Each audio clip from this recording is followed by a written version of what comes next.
Let's start with a brutal truth no one likes to say out loud. Sometimes you don't lose because your enemies are strong. You lose because you trusted the wrong people. That's the gut punch. Real betrayal doesn't come from the ones who hate you. It comes from the ones who once stood beside you. Maybe you've been there. You helped someone rise. You were loyal, supportive, generous. And when you finally started to climb, when you began to win, they pulled away, stopped answering, talked behind your back, or worse, stabbed you right in it. And the hardest part? You never saw it coming because you thought they were your people. We grow up hearing that friends are forever, that loyalty means safety, that love protects. But Machiavelli warned us centuries ago, friends do not help you hold power, they make you vulnerable. Why? Because friendship is emotional. It's built on feelings, loyalty, attachment, obligation. And when power enters the room, those feelings shift. Friends start expecting favors, influence, a share of your success. And if you don't deliver, they feel betrayed, not because you did anything wrong, but because you didn't play the role they imagined for you. Here's what makes it worse. Friends know your weaknesses. They've seen you insecure, scared, unpolished. They know where to aim if things go sideways. And most of the time, they don't attack directly. That would be too obvious. They withdraw, they gossip, they quietly root against you. You think they're cheering, but they're waiting for you to fall. Enemies are different. You see them coming, you prepare for them. But friends slip past your defenses because you never imagined they'd turn. And that's what Machiavelli understood so well. Power doesn't just change how you see the world, it changes how the world sees you. The higher you rise, the more threatening you become. To those still stuck on the ground, people who once felt equal to you now feel exposed. And instead of working harder, they distance themselves, while blaming you for becoming someone else. But maybe you didn't change. Maybe you just succeeded, and they couldn't handle it. So if you've been betrayed, not by enemies, but by old friends, understand this. It's not always your fault, but it is your responsibility to see it clearly. Because trusting the wrong person can cost more than any enemy ever could. That's the harsh truth. You didn't fall because someone outplayed you. You fell because you let someone too close who was never meant to stay.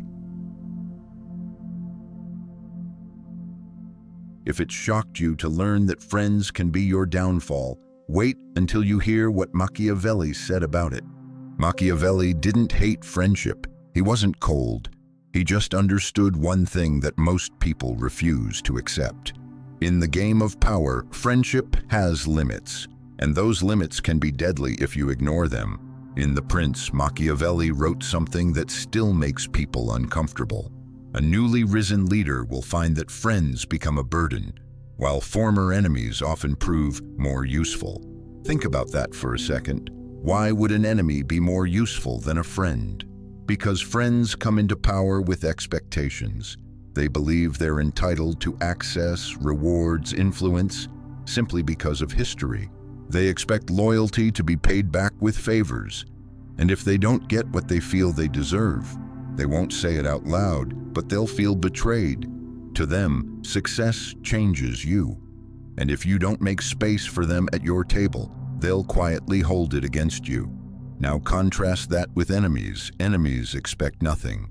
If you bring them close, give them a second chance, offer them a role, they see it as a gift, not a debt.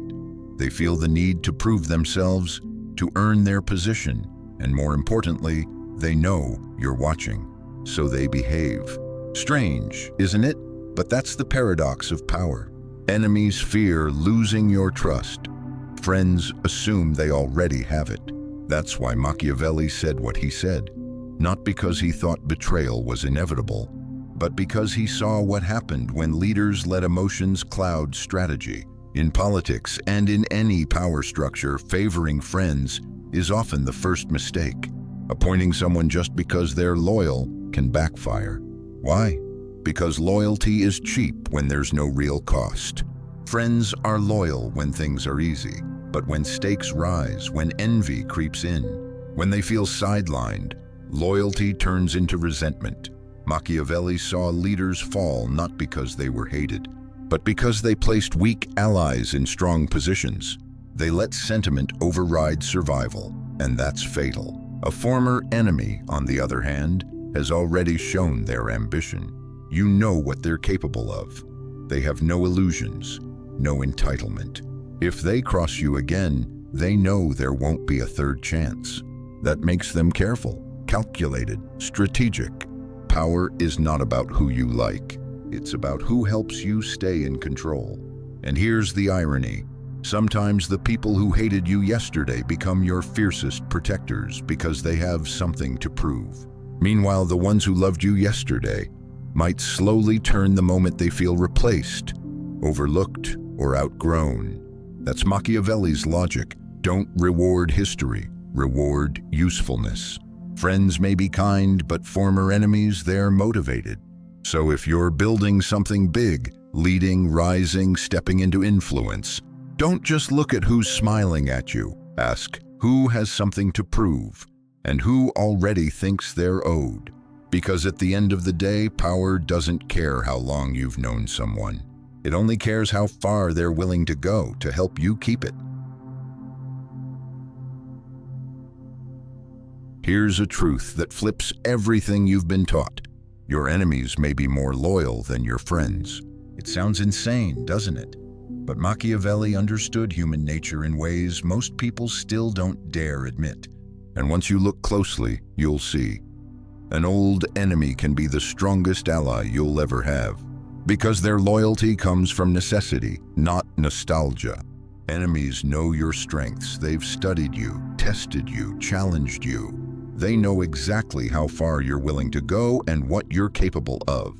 So when an enemy switches sides, it's never emotional, it's strategic. They align with you not because they like you, but because it's in their best interest. And that, ironically, makes them reliable. Friends, on the other hand, tend to ride on comfort. They think they know you, but they often underestimate you. They remember the old version of you, the one they met before the titles, before the decisions, before the pressure. And sometimes they can't accept who you've become. Deep down, they may even resent it. Here's where it gets dangerous. Friends make you drop your guard. Enemies keep you sharp. With a former enemy by your side, you stay alert. You stay focused. You never forget where they came from or what they once tried to do. And that awareness keeps both of you in check. But with friends, you assume trust. You assume loyalty. You assume safety. Until one day you say too much, or show too much, or give too much. And that's the moment they decide they don't need you anymore. When a friend betrays you, it hits harder, not just emotionally, but publicly. It damages your image. It shakes your base. People start to question your judgment. If even their friend turned on them, maybe they're not as strong as we thought. That's how power erodes from the inside. Now flip it. When an enemy joins your camp, it signals power. It shows that even your rivals are bending the knee. It makes you look like a unifier, strategic, fearless. You don't just win, you absorb. And those who follow you see that even your opponents would rather be on your side than against you. It's not just about optics, it's about stability. A former enemy knows what happens when they go against you. They've felt your strength, they've seen your strategy. If they cross you again, they know there won't be a second chance. That makes their loyalty very, very real. So the next time you wonder whether to trust someone from your past, don't ask, did we get along? Ask, do they respect what I've become? Because that's the real difference. Friends remember who you were. Enemies fear who you are now. Power thrives on caution, and caution thrives on pressure. If you want allies who won't turn soft, who won't slip into comfort, who won't forget what's at stake, look for those who once stood against you and now want in. Because in a world where betrayal often wears a smile, it's better to trust someone who once drew a sword than someone who hides a knife behind a hug. Let's look at history, not the fairy tale version, but the one soaked in betrayal. Julius Caesar, the man who built an empire, the man who led armies, ruled Rome, and redefined power, and who ended him, not a rival, not an enemy general, but Brutus, his closest ally, the one Caesar trusted like a brother, the one whose betrayal hurt so deeply. Caesar's last words were not of pain, but of disbelief. Et tu, brute, even you. That wasn't just murder, that was a message. You can prepare for the enemy charging at your gates. But what do you do when the knife comes from the one guarding your back? It happened again with Napoleon. Brilliant, ruthless, unstoppable, until his empire began to shake. And when it did, those who once rode beside him flipped. Allies, generals, advisors, men who owed him everything turned when the tides did. Why? Because their loyalty was never to Napoleon, it was to their own survival. The shift is subtle. They smile in your face, nod in the meetings, toast to your wins. But the moment your power wavers, they're already planning for the next regime. They don't wait to see if you'll recover. They move early, quietly, and you don't know it until it's too late. And in the modern age, it wasn't a sword, it was a boardroom. Steve Jobs, visionary, creator, the man who brought Apple into the future. And yet, he was pushed out of his own company, not by a competitor, not by a stranger, but by the very executive he hired. The man he trusted to help build the dream quietly replaced him. What do all these stories have in common? The betrayal didn't come from enemies. It came from insiders, people who smiled, nodded, shared the victories, and waited. The pattern is ancient, and it's everywhere. You don't fall because your enemies are too strong. You fall because your friends were close enough to see your weak spot and quiet enough to strike when you stopped watching. And here's the hard truth. Enemies stab once, but friends, they stab when you're not looking, when your guard is down, when you're celebrating a win, or trusting just a little too much. Because friends know your rhythms, your fears, your past. They've seen you raw, unfiltered. And if envy creeps in, if they feel overlooked, outshined, or replaced, they don't need a reason to act, just an opening. That's the betrayal that hurts the most, because it doesn't just wound your ego, it shatters your foundation. It makes you question everything. Was any of it real? How did I not see this coming? Who else is pretending? And worse, when a friend betrays you, the world notices. Your followers question your judgment. Your enemies smell blood. Your image takes the hit. This is why Machiavelli didn't romanticize friendship. He respected power and what it takes to hold on to it. So the next time someone calls you paranoid for keeping your circle tight, remind them of Caesar, Napoleon, Jobs. Remind them the most dangerous enemy is the one who used to call you friend. Machiavelli never said, "Don't have friends." What he said, what he meant, was something far more brutal and far more useful.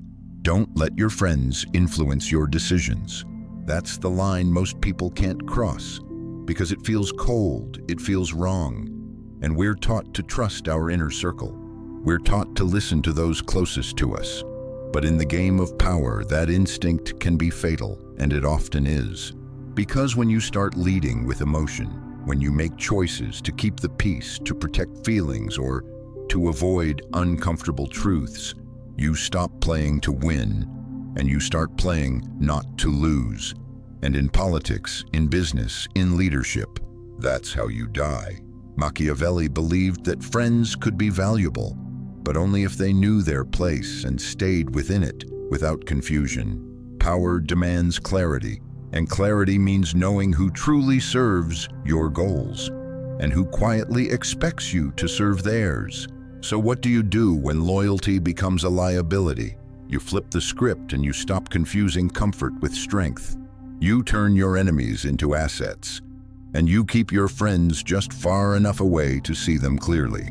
Why enemies? Because enemies have something to prove. If you bring them in, give them a chance, offer them a role, They don't come with entitlement. They come with urgency, precision, and sharp awareness that they are being tested. They know they're on thin ice, and they know you're watching. That pressure alone keeps them alert, hungry, and efficient. They won't get comfortable, they won't get careless, and most importantly, they won't forget who gave them that second chance. But friends expect comfort. They assume loyalty. They think that just because you've been through history, they deserve immunity. That's dangerous because when a friend slips, when they get lazy, when they cross a line, they expect forgiveness by default. And if they don't get it, they don't apologize. They turn fast. And that turn often cuts deeper than any enemy could. Here's what Machiavelli understood. Comfort breeds weakness. Fear, on the other hand, breeds discipline, sharpness, and relentless effort. The people who fear losing their position are the ones who work the hardest because they know what's at stake. That's why you keep friends at a distance. Not because you don't care, but because you care about your mission more. You don't owe them a seat at the table just because they were there at the start. You owe them clarity about where they stand. Respect the bond, sure, but never let it blind you. If they become a threat to your focus, you cut them off. Quickly, quietly, cleanly, not out of cruelty, but because the cost of hesitation is far greater than the cost of separation. A sentimental leader is a vulnerable one, and in the world of power, vulnerability doesn't attract kindness. It attracts wolves. This isn't cruelty, it's calculus. And when done right, it's not only effective, it's powerful and necessary. Because when outsiders see you absorb enemies and keep longtime friends in check, they understand you are led by clarity. They realize you're not guided by feelings, you're guided by focus, and that kind of focus makes people nervous. That nervousness becomes respect, and most importantly, that respect keeps people in line, even when they don't agree. So next time you feel tempted to protect someone just because they've been with you from the start, stop and ask yourself, are they helping you stay strong, or are they quietly making you soft? Even if they mean well and smile often. Because in the world of power, survival never comes from kindness. It comes from control, clarity, and cold-eyed strategy. And control begins the moment you stop reacting emotionally and start leading like your mission is the only thing that matters. That's Machiavelli's real lesson. You don't keep power by feeling loyal. You keep it by being clear-eyed about who's truly loyal to you. In the game of power, the question isn't, do they like you? The real question is, do they fear losing your favor? Because here's the truth no one wants to say out loud. Being loved makes you replaceable. Being respected, even feared, that makes you untouchable. We grow up thinking that likability is the ultimate advantage. Be kind, be fair, be the person everyone wants at the table. And in normal life, yes, that works. But power plays by a different set of rules, and it punishes those who forget that. People don't protect the one they like the most. They protect the one they can't afford to lose, no matter the cost. Machiavelli knew this. He didn't say, be cruel. He said, be strategic. Know who sits close, know who stays far. And above all, know who sees you as a leader and who only sees you as a friend when things are easy. Because when the storm hits, when your reputation's on the line, when enemies circle and the stakes rise, liking you won't be enough. Those who like you might hesitate, but those who fear disappointing you, they move without waiting, and they move fast. That's the difference between surviving a crisis or being swallowed by it while wondering where everyone went. Look around. Every powerful figure who fell from grace started as someone adored, charismatic, popular, rooted for by all. But when pressure came, when politics shifted, when loyalty became inconvenient, those same supporters vanished like smoke. Because being liked is a luxury, being respected is insurance, and the smart ones know the difference early. So ask yourself, Do you want to be remembered as the nice one who got pushed out when things got hard? Or the necessary one, the one no one dares betray because losing you would cost them too much? Machiavelli didn't teach you to be cold. He taught you to be calculating, to never confuse love with loyalty, and to understand enemies can become allies, friends can become threats, and you must always know the difference. He understood people, their needs, their fear, their envy, and he built his strategies not on hope, but on hard, painful reality. The reality is people are self-interested.